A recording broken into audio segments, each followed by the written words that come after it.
ਅਗਲੀ ਜਿਹੜੀਆਂ ਖਬਰਾਂ ਉਸ ਦੇ ਉੱਤੇ ਨਜ਼ਰ ਮਾਰਦੇ ਜਾਈਏ, ਕੁਛ ਇਕਨੋਮਿਕ ਖਬਰਾਂ ਤੇ ਵੀ ਜੇ ਨਜ਼ਰ ਮਾਰੀਏ ਤਾਂ ਹਰਜੋਤ ਸਿੰਘ ਜੀ, ਆਪਾਂ ਕੱਲ ਜਾਂਦੇ ਜਾਂਦੇ ਗੱਲ ਕੀਤੀ ਸੀ ਵੀ ਮੌਰਗੇਜ ਡਿਮਾਂਡ ਇਸ ਟਾਈਮ ਜੀ ਕਿੱਦਾਂ ਦੀ ਜਿਹੜੀ ਉਹ ਚੱਲ ਰਹੀ ਆ, ਤੇ ਕਹਿੰਦੇ ਵੀ ਇਸ ਟਾਈਮ 25 ਸਾਲ ਦੇ ਇਤਿਹਾਸਿਕ ਲੋ ਪੁਆਇੰਟ ਦੇ ਉੱਤੇ ਮੌਰਗੇਜ ਡਿਮਾਂਡ ਉਹ ਪਹੁੰਚ ਚੁੱਕੀ ਹੈ। ਇੰਟਰਸਟ ਰੇਟ ਲਗਾਤਾਰ ਵੱਧ ਰਹੇ ਨੇ, ਤੇ ਇਸ ਸਾਲ ਦੇ ਵਿੱਚ ਇੱਕ ਅੱਧੀ ਵਾਰੀ ਹੋਰ ਇਹਨਾਂ ਨੇ ਇੰਟਰਸਟ ਰੇਟ ਆ ਉਹਨਾਂ ਨੂੰ ਵਧਾ ਦੇਣਾ ਹੈਗਾ ਆ। ਸੋ ਕਹਿੰਦੇ ਵੀ ਘਰ ਖਰੀਦਣ ਦੇ ਲਈ ਤੇ ਰੀਫਾਈਨੈਂਸ ਕਰਨ ਦੇ ਲਈ ਜਿਹੜੇ ਮੌਰਗੇਜ ਦੀ ਡਿਮਾਂਡ ਆ ਉਹ ਲਗਾਤਾਰ ਘਟ ਰਹੀ ਆ। 1997 ਦੇ ਮੁਕਾਬਲੇ ਜਿਹੜੀ ਲੋਵੈਸਟ ਲੈਵਲ ਦੇ ਉੱਤੇ ਇਸ ਟਾਈਮ ਮੌਰਗੇਜ ਡਿਮਾਂਡ ਉਹ ਪਹੁੰਚ ਚੁੱਕੀ ਆ।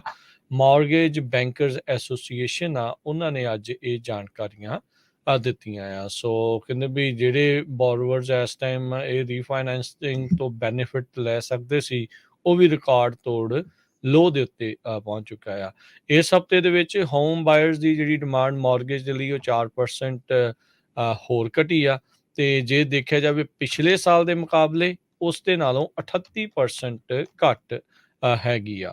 ਰੀਫਾਈਨੈਂਸ ਕਰਨ ਦੇ ਲਈ ਜਿਹੜੇ ਘਰਾਂ ਦੀ ਲੋਨ ਆ ਉਹ 7% ਪਿਛਲੇ ਵੀਕ ਦੇ ਨਾਲੋਂ ਘਟੇ ਆ, ਤੇ ਪਿਛਲੇ ਸਾਲ ਦੇ ਮੁਕਾਬਲੇ 86% ਜਿਹੜੇ ਆ ਉਹ ਘੱਟ ਇਸ ਟਾਈਮ ਰੀਫਾਈਨੈਂਸ ਦੀ ਜਿਹੜੀ ਉਹ ਚੀਜ਼ ਹੈ।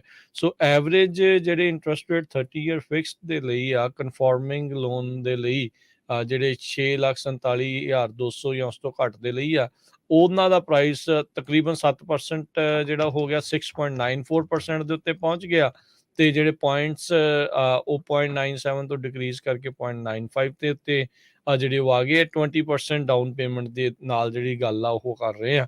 ਸੋ ਜੇ 20% ਤੋਂ ਘੱਟ ਹੋਊਗਾ ਤੇ ਓਬਵੀਅਸਲੀ ਇੰਟਰਸਟ ਰੇਟ ਹੋਰ ਵੀ ਜ਼ਿਆਦਾ ਵੱਧ ਉਸ ਚੀਜ਼ ਜਿਹੜਾ ਥੋੜਾ ਫਰਕ ਉਸ ਦੇ ਨਾਲੋਂ ਜਿਹੜਾ ਉਹ ਰਹਿੰਦਾ ਹੈਗਾ ਆ। ਸੋ ਮੌਰਗੇਜ ਰੇਟਸ ਲਗਾਤਾਰ ਜਿਹੜੀ ਉਹ ਫਰਕ ਪੈਂਦਾ ਜਾ ਰਿਹਾ। ਮੰਗਲਵਾਰ ਨੂੰ ਮੌਰਗੇਜ ਨਿਊਜ਼ ਡੇਲੀ ਨੇ 30 ਈਅਰ ਫਿਕਸ ਦੀ ਜਿਹੜੀ ਐਵਰੇਜ ਪ੍ਰਾਈਸ ਆ 7.15% ਜਿਹੜੀ ਉਹ ਦੱਸੀ ਹੈਗੀ ਆ।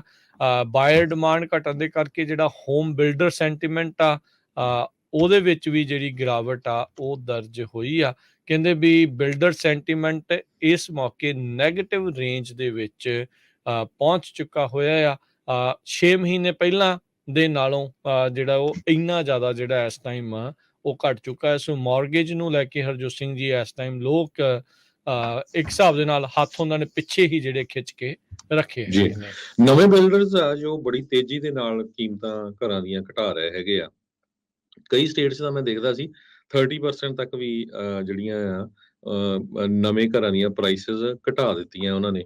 ਸੋ ਇੱਕ ਰੀਜ਼ਨ ਇਹ ਵੀ ਆ ਵੀ ਹੁਣ ਜੋ ਮਟੀਰੀਅਲ ਆ ਉਹਦੀ ਪ੍ਰਾਈਸ ਵੀ ਕਾਫੀ ਘਟਣੀ ਸ਼ੁਰੂ ਹੋ ਗਈ ਹੈਗੀ ਆ, ਖਾਸ ਕਰਕੇ ਜੋ ਕੰਸਟਰਕਸ਼ਨ ਦੇ ਨਾਲ ਹੈਗਾ ਆ। ਤੇ ਦੂਸਰੇ ਨੰਬਰ ਤੇ ਲੇਬਰ ਵੀ ਕਹਿੰਦੇ ਹੁਣ ਮਿਲਣੀ ਕਾਫੀ ਸ਼ੁਰੂ ਹੋ ਗਈ ਹੈਗੀ ਆ। ਸੋ ਜਦੋਂ ਪਿਛਲੀ ਵਾਰ ਸੈਸ਼ਨ ਆਇਆ ਸੀ 2008-9 ਦੇ ਵਿੱਚ, ਉਸ ਟਾਈਮ ਦੇ ਉੱਤੇ ਜਿਹੜੇ ਬਿਲਡਰ ਸੀਗੇ ਉਹ ਵਿੱਚੇ ਘਰ ਭੱਜ ਕੇ ਛੱਡ ਗਿਆ ਸੀ। ਕਿਸੇ ਨੇ ਜੇ ਫਾਊਂਡੇਸ਼ਨ ਬਣਾਈ ਸੀ ਤਾਂ ਫਾਊਂਡੇਸ਼ਨ ਹੀ ਉਹ 7-8 ਸਾਲ ਉੱਥੇ ਪਈ ਰਹੀ। ਕਿਸੇ ਨੇ ਫਰੇਮਿੰਗ ਸੀ, ਫਰੇਮਿੰਗ ਹੀ ਖੜਾ ਰਿਹਾ, ਮੁੜ ਕੇ ਟੋਟਲੀ ਉਹਨਾਂ ਨੇ ਬੰਦ ਕਰਤਾ ਸੀ। ਸੋ ਇਸ ਵਾਰ ਜੋ ਐਕਸਪਰਟਸ ਆ ਉਹ ਕਹਿ ਰਹੇ ਆ ਵੀ ਜਿੱਦਾਂ ਲੱਗਦਾ ਵੀ ਜੋ ਕਾਸਟ ਆਫ ਕੰਸਟਰਕਸ਼ਨ ਆ ਸ਼ਾਇਦ ਉਹਦੇ ਤੇ ਥੋੜਾ ਜਿਹਾ ਹੁਣ ਪ੍ਰਾਈਸ ਘੱਟ ਹੋਵੇ। ਥੋੜਾ ਜਿਹੜਾ ਸਮਾਨ ਆ ਸਸਤਾ ਹੋਣ ਲੱਗਾ ਲੱਕੜੀ ਦਾ, ਤੇ ਦੂਸਰਾ ਲੇਬਲ ਮਿਲਣੀ ਸ਼ੁਰੂ ਹੋਈ ਆ। ਇਹਦੇ ਨਾਲ ਇਹ ਆ ਵੀ ਬਿਲਡਰਸ ਘਰ ਤਾਂ ਜ਼ਰੂਰ ਕੰਪਲੀਟ ਕਰੂਗੇ ਪਰ ਪ੍ਰਾਈਸ ਜ਼ਰੂਰ ਘਟਣਗੇ। ਜੀ ਬਿਲਕੁਲ। ਲੋਕ ਦੇਖਦੇ ਨੇ ਘਰ ਖਰੀਦਣਾ ਨਹੀਂ ਖਰੀਦਣਾ, ਆਲਦੋ ਇਹ ਚੀਜ਼ ਤਾਂ ਜਿਹੜੀ ਹਰਜੋਤ ਸਿੰਘ ਦੀ ਹਮੇਸ਼ਾ ਹੀ ਜਿਹੜੀ ਉਹ ਰਹਿੰਦੀ ਹੈ ਤੁਹਾਡੀ ਅਫੋਰਡੇਬਿਲਿਟੀ ਦੇ ਉੱਤੇ ਆ। ਪਰ ਅਫੋਰਡੇਬਿਲਿਟੀ ਦੇ ਉੱਤੇ ਅਸਰ ਬਹੁਤ ਪਾ ਗਈ ਆ ਜਿਹੜਾ ਇੰਟਰਸਟ ਰੇਟ ਆ, ਜਿਹੜੀ ਕਿਤੇ ਇੱਕ ਟਾਈਮ ਦੇ ਉੱਤੇ 3% ਐਵਰੇਜ ਦੇ ਉੱਤੇ ਚੱਲਦੀ ਸੀਗੀ, ਉਹ ਹੁਣ ਜਦੋਂ 7% ਤੋਂ ਉੱਤੇ ਚਲੇ ਜਾਊਗੀ, ਡਬਲ ਦੇ ਨਾਲੋਂ ਵੀ ਵੱਧ ਜਿਹੜੀ ਉਹ ਹੋ ਜਾਣੀ, ਤੇ ਉਹ ਅਸਰ ਅਫੋਰਡੇਬਿਲਿਟੀ ਦੇ ਉੱਤੇ ਜ਼ਰੂਰ ਪਾਉਂਦੀ ਆ। ਸੋ ਇਹ ਜੇ ਤੁਹਾਨੂੰ ਘਰ ਪਸੰਦ ਆ, ਤੁਸੀਂ ਅਫੋਰਡ ਕਰ ਸਕਦੇ ਆ, ਓਬਵੀਅਸਲੀ ਇਹ ਗੱਲ ਤਾਂ ਆਪਾਂ ਸੁਣਦੇ ਹਾਂ ਵੀ ਆਉਣ ਵਾਲੇ ਸਮੇਂ 'ਚ ਚਲੋ ਇੰਟਰਸਟ ਰੇਟ ਘਟਣਗੇ। ਇਹ ਉਮੀਦ ਆਸ ਤਾਂ ਜਿਹੜੀ ਹੁੰਦੀ ਹੈ, ਇੰਨੇ ਹਾਈ ਇੰਟਰਸਟ ਰੇਟ ਦੇ ਉੱਤੇ ਮਾਰਕੀਟ ਸਰਵਾਈਵ ਵੀ ਨਹੀਂ ਕਰ ਸਕਦੀ, ਤੇ ਨਾ ਹੀ ਕੋਈ ਵੀ ਸਰਕਾਰ ਜਿਹੜੀ ਇਹ ਚੀਜ਼ ਚਾਹੁੰਦੀ ਆ ਉਸ ਨੂੰ ਕੰਟਰੋਲ ਕਰਨ ਦੀ ਉਹਨਾਂ ਦੀ ਕੋਸ਼ਿਸ਼ ਜਿਹੜੀ ਹੋਊਗੀ। ਇਵੈਂਚੁਅਲੀ ਥੱਲੇ ਤਾਂ ਜਿਹੜੇ ਉਹ ਆਉਣਗੇ, ਪਰ ਕਦੋਂ ਆਉਣਗੇ ਇਹ ਜਿਹੜੇ ਵੱਡੇ ਸਵਾਲ ਰਹਿੰਦੇ ਹੁੰਦੇ ਆ। ਸੋ ਹੋਪਫੁਲੀ ਆਉਣ ਵਾਲੇ ਦਿਨਾਂ ਦੇ ਵਿੱਚ ਇਸ ਚੀਜ਼ ਦੇ ਉੱਤੇ ਜਿਹੜਾ ਕੋਈ ਅਸਰ ਜਿਹੜਾ ਹੋਵੇ, ਪਰ ਅਜੇ ਨਜ਼ਦੀਕੀ ਭਵਿੱਖ ਦੇ ਵਿੱਚ ਕੋਈ ਗੱਲ ਨਜ਼ਰ ਲੱਗਦੀ ਨਹੀਂ ਆ।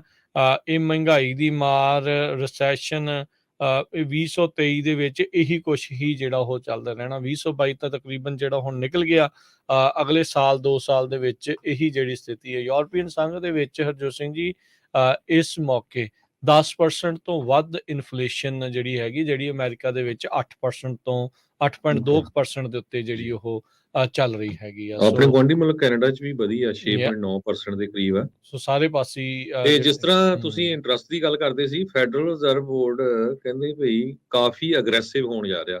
ਪਹਿਲਾਂ ਸਾਰੇ ਸੋਚਦੇ ਸੀ ਵੀ ਸ਼ਾਇਦ ਨਵੰਬਰ 'ਚ ਜਿਹੜਾ ਇਹਨਾਂ ਨੇ ਇੰਟਰਸਟ ਰੇਟ ਇਨਕਰੀਜ਼ ਕਰਨਾ ਆ 3/4 ਬੇਸਿਸ ਪੁਆਇੰਟ, ਉਹ ਸ਼ਾਇਦ ਲਾਸਟ ਹੋਵੇ। ਪਰ ਫੈਡਰਲ ਰਿਜ਼ਰਵ ਬੋਰਡ ਵੱਲੋਂ ਇੰਡੀਕੇਸ਼ਨਸ ਆ ਰਹੀਆਂ ਵੀ ਅਗਲੇ ਸਾਲ ਦੇ ਵਿੱਚ ਵੀ ਹੋਰ interest rate federal reserve board increase ਕਰੂ। ਜੀ ਜੀ ਬਿਲਕੁਲ। ਸੋ ਡੈਫੀਨੇਟਲੀ ਜਿਹੜਾ ਜੀ ਉਹ ਧਿਆਨ ਰੱਖੋ ਇਕੋਨਮੀ ਨੂੰ ਲੈ ਕੇ। ਜਿੱਦਾਂ ਆਪਾਂ ਕੱਲ੍ਹ ਵੀ ਦੱਸ ਰਹੇ ਸੀਗੇ ਵੀ ਕਈ ਥਾਵਾਂ ਦੇ ਉੱਤੇ ਲੇਆਫਸ ਵਗੈਰਾ ਆ, ਉਸ ਦਾ ਸਿਲਸਿਲਾ ਜਿਹੜਾ ਉਹ ਸ਼ੁਰੂ ਹੋ ਚੁੱਕਾ ਹੈਗਾ। ਉਧਰ ਜੈਫ ਬੈਜ਼ੋਸ, ਉਸਨੇ ਦੁਨੀਆ ਦੇ ਸਭ ਤੋਂ ਅਮੀਰ ਆਦਮੀਆਂ 'ਚੋਂ ਇੱਕ, ਉਸਨੇ ਵੀ ਚੇਤਾਵਨੀ ਦਿੱਤੀ ਆ ਇਕੋਨਮੀ ਨੂੰ ਜਿਹੜਾ ਉਹ ਲੈ ਕੇ। ਕਹਿੰਦੇ ਵੀ ਇਹ ਹੁਣ ਸਮਾਂ ਜਿਹੜਾ ਆ ਉਹ ਇੱਦਾਂ ਦਾ ਐਡਾ ਕੋਈ ਖਾਸ ਵਧੀਆ ਜਿਹੜਾ ਆ ਉਹ ਨਹੀਂ ਆ ਰਿਹਾ ਹੈਗਾ। ਕਹਿੰਦੇ ਵੀ ਤੁਸੀਂ ਜਿੱਥੇ ਜਿੱਥੇ ਵੀ ਹੈਗੇ ਆ, ਬੈਟਨ ਡਾਊਨ ਦਾ ਹੈਚਸ, ਵੀ ਇੱਕ ਹਿਸਾਬ ਦੇ ਨਾਲ ਡਿਫਿਕਲਟੀ ਜਾਂ ਕ੍ਰਾਈਸਿਸ ਦੇ ਲਈ ਆਪਣੇ ਆਪ ਨੂੰ ਤਿਆਰ ਕਰਨਾ ਜਿਹੜਾ ਉਹ ਸ਼ੁਰੂ ਤੁਸੀਂ ਜਿਹੜਾ ਉਹ ਕਰ ਦਿਓ। ਸੋ ਐਮਾਜ਼ੋਨ ਦੇ ਜਿਹੜੇ ਫਾਊਂਡਰ ਜੈਫ ਬੈਜ਼ੋਸ ਆ, ਜਿਸ ਦੀ ਦੁਨੀਆ ਦੀ ਸਭ ਤੋਂ ਵੱਡੀ ਲਾਰਜੈਸਟ ਕਾਰਪੋਰੇਸ਼ਨ ਹੈਗੀ ਆ, ਉਹਨਾਂ ਨੇ ਜਿਹੜਾ ਇਸ ਦੇ ਵਿੱਚ ਦੱਸਿਆ। ਕੱਲ੍ਹ ਗੋਲਡਮੈਨ ਸੈਕਸ ਦੇ ਜਿਹੜੇ CEO ਆ ਡੇਵਿਡ ਸੋਲੋਮਨ, ਉਹ ਵੀ ਇਹ ਆਖ ਰਹੇ ਸੀਗੇ ਵੀ ਗੁੱਡ ਚਾਂਸ ਆਫ ਰਿਸੈਸ਼ਨ। ਦੇਖੋ ਇਹਨਾਂ ਨੇ ਸਿੱਧੇ ਤੌਰ ਤੇ ਅਜਿਹੇ ਜਿਹੜੇ ਵੀ ਲੋਕ ਉਹਨਾਂ ਨੇ ਕਹਿਣਾ ਨਹੀਂ ਹੁੰਦਾ, ਪਰ ਇਹਨਾਂ ਦੀਆਂ ਗੱਲਾਂ ਦੇ ਵਿੱਚੋਂ ਹੀ ਗੱਲਾਂ ਪੜ੍ਹਨ ਵਾਲੀਆਂ ਜਿਹੜੀਆਂ ਉਹ ਹੁੰਦੀਆਂ ਆ। You have to bite it, ਵੀ ਪਤਾ ਲੱਗੇ ਵੀ ਅਸਲ ਦੇ ਵਿੱਚ ਕਹਿ ਕੀ ਰਹੇ ਆ। ਸੋ ਉਹਨੇ ਇਹ ਆਪ ਨਹੀਂ ਕਹਿਣਾ, ਪਰ ਉਹਨੇ ਕਿਹਾ ਵੀ ਗੁੱਡ ਚਾਂਸ ਆਫ ਰਿਸੈਸ਼ਨ। ਸੋ ਦੇ ਨੋ ਸਮਥਿੰਗ ਜਿਹੜਾ ਆਪਾਂ ਨੂੰ ਨਹੀਂ ਪਤਾ, ਜਿਹੜੇ ਥਾਵਾਂ ਦੇ ਉੱਤੇ ਉਹ ਬੈਠੇ ਆ, ਜਿਹੜਾ ਮਨੀ ਫਲੋ ਤੇ ਉਹ ਸਾਰੀਆਂ ਚੀਜ਼ਾਂ ਜਿਹੜੀਆਂ ਉਹ ਦੇਖ ਰਹੇ ਆ, ਉਹਨਾਂ ਨੂੰ ਇਸ ਚੀਜ਼ ਦੇ ਵਿੱਚ ਜ਼ਿਆਦਾ। ਹੁਣ ਵੈਸੇ ਉੱਦਾਂ ਵੀ ਹੁਣ ਤਾਂ ਆਮ ਬੰਦੇ ਨੂੰ ਵੀ ਦਿਸਦਾ ਹੀ ਆ ਵੀ ਕਿੱਦਾਂ ਦੀ ਸਥਿਤੀ ਜਿਹੜੀ ਇਸ ਟਾਈਮ ਬਣੀ ਪਈ ਹੈਗੀ ਆ। ਸੋ ਰਿਸੈਸ਼ਨ ਵੱਲ ਨੂੰ ਅਮਰੀਕਾ ਜਿਹੜਾ ਉਹ ਜਾ ਰਿਹਾ ਆ। ਫੈਡ ਬਾਰ-ਬਾਰ ਪਿਛਲੇ ਸਾਲ ਤੋਂ ਇਹ ਜਦੋਂ ਤੋਂ ਹੀ ਇਹ ਮਹਿੰਗਾਈ ਦਾ ਦੌਰ ਜਿਹੜਾ ਉਹ ਚੱਲਿਆ ਹਰਜੋਤ ਸਿੰਘ ਜੀ, ਉਦੋਂ ਤੋਂ ਕਹਿ ਰਹੇ ਵੀ ਅਸੀਂ ਸੌਫਟ ਲੈਂਡਿੰਗ ਜਿਹੜੀ ਉਹ ਕਰਾਉਣ ਦੇ ਵੱਲ ਨੂੰ ਜਿਹੜੇ ਉਹ ਕੋਸ਼ਿਸ਼ ਕਰ ਰਹੇ ਆ। ਪਰ ਇਵੈਂਚੁਅਲੀ ਸੌਫਟ ਲੈਂਡਿੰਗ ਹੋਣੀ ਆ ਕਿ ਨਹੀਂ, ਉਹ ਵੱਖਰੀ ਗੱਲ ਆ, ਕਿਉਂਕਿ ਇਹਨਾਂ ਦਾ ਕੰਮ ਆ ਕਹਿਣਾ, ਹੋਣਾ ਕੀ ਆ ਉਹ ਮਾਰਕੀਟ ਨੇ ਜਿਹੜਾ ਡਿਸਾਈਡ ਕਰਨਾ। ਤੇ ਲੱਗ ਨਹੀਂ ਰਿਹਾ ਵੀ ਅਜੇ ਇਸ ਦੇ ਉੱਤੇ ਕਾਬੂ ਜਿਹੜਾ ਉਹ ਪਾਇਆ ਜਾ ਸਕਦਾ। ਹੁਣ ਸਾਰੇ ਜਾਣੇ ਉਹੀ ਸਾਰੇ ਜਾਣੇ ਜਿਹੜੇ ਕਹਿੰਦੇ ਸੀਗੇ ਵੀ ਇੰਟਰਸਟ ਰੇਟ ਹੋਰ ਘਟਾ ਦਿਓ ਜੀ, ਥੱਲੇ ਲੈ ਆਓ, ਇਹਨੂੰ ਵਧਾਉਣ ਦੀ ਲੋੜ ਨਹੀਂ ਆ, ਹੁਣ ਉਹੀ ਸਲਾਹਾਂ ਦੇ ਰਹੇ ਆ, ਉਹੀ ਕਹਿ ਰਹੇ ਆ ਵੀ ਨਹੀਂ ਇਹਨਾਂ ਨੂੰ ਪਹਿਲਾਂ ਹੀ ਥੋੜਾ ਵਧਾ ਦੇਣਾ ਚਾਹੀਦਾ ਸੀ, ਹੱਦ ਹੋਈ ਪਈ ਆ। ਸੋ ਲੋਕ ਮੰਨਦੇ ਨਹੀਂ ਆ ਦੋਨੋਂ ਪਾਸੇ ਨੂੰ, ਜੇ ਤੁਸੀਂ ਦੇਖੋ ਵੀ ਲੈਰੀ ਸਮਰਜ਼ ਸੈਕਟਰੀ ਰਹੇ ਆ ਟ੍ਰੇਜਰੀ ਡਿਪਾਰਟਮੈਂਟ ਦੇ, ਆਪਾਂ ਬਹੁਤ ਵਾਰ ਖਬਰ ਇਹ ਸਾਂਝੀ ਕੀਤੀ ਆ। ਹਾਰਵਰਡ ਯੂਨੀਵਰਸਿਟੀ ਦੇ ਪ੍ਰੈਜ਼ੀਡੈਂਟ ਰਹੇ ਆ, ਉਹ ਡੈਮੋਕ੍ਰੇਟ ਆ, ਹਨਾ। ਤੇ ਡੈਮੋਕ੍ਰੇਟ ਸਰਕਾਰ ਉਹਨਾਂ ਨੂੰ ਜਦੋਂ ਉਹਨਾਂ ਨੇ ਬਿਆਨ ਦਿੱਤੇ ਸੀ, ਜਦੋਂ ਇੰਟਰਸਟ ਰੇਟ ਅਜੇ ਵਧਣੇ ਨਹੀਂ ਸ਼ੁਰੂ ਹੋਏ ਸੀ, ਉਹ ਕਹਿੰਦਾ ਵੀ ਇੰਟਰਸਟ ਰੇਟ ਵਧਾਣੇ ਸ਼ੁਰੂ ਕਰੋ, ਇਹ ਨਹੀਂ ਤਾਂ ਬਹੁਤ ਵੱਡੀ ਪ੍ਰੋਬਲਮ ਆਊਗੀ। ਉਸ ਟਾਈਮ ਤੇ ਉਹਨੂੰ ਬਹੁਤ ਟਰੋਲ ਕੀਤਾ ਗਿਆ, ਉਹਨੂੰ ਕਈ ਜਿੱਦਾਂ ਉਹਦੇ ਪਿੱਛੇ ਪੈ ਗਏ ਸਾਰੇ, ਜਿਹੜੇ ਈਵਨ ਕਾਂਗਰਸਮੈਨ ਸੈਨੇਟਰ ਵੀ, ਇਹ ਇਦਾਂ ਦੀ ਸਟੇਟਮੈਂਟ ਕਾਹਤੇ ਦਿੰਦਾ ਹੈਗਾ। ਹੁਣ ਉਹੀ ਗੱਲ, ਸਾਰਾ ਕੁਝ ਸਹੀ ਹੋਇਆ ਹੈਗਾ।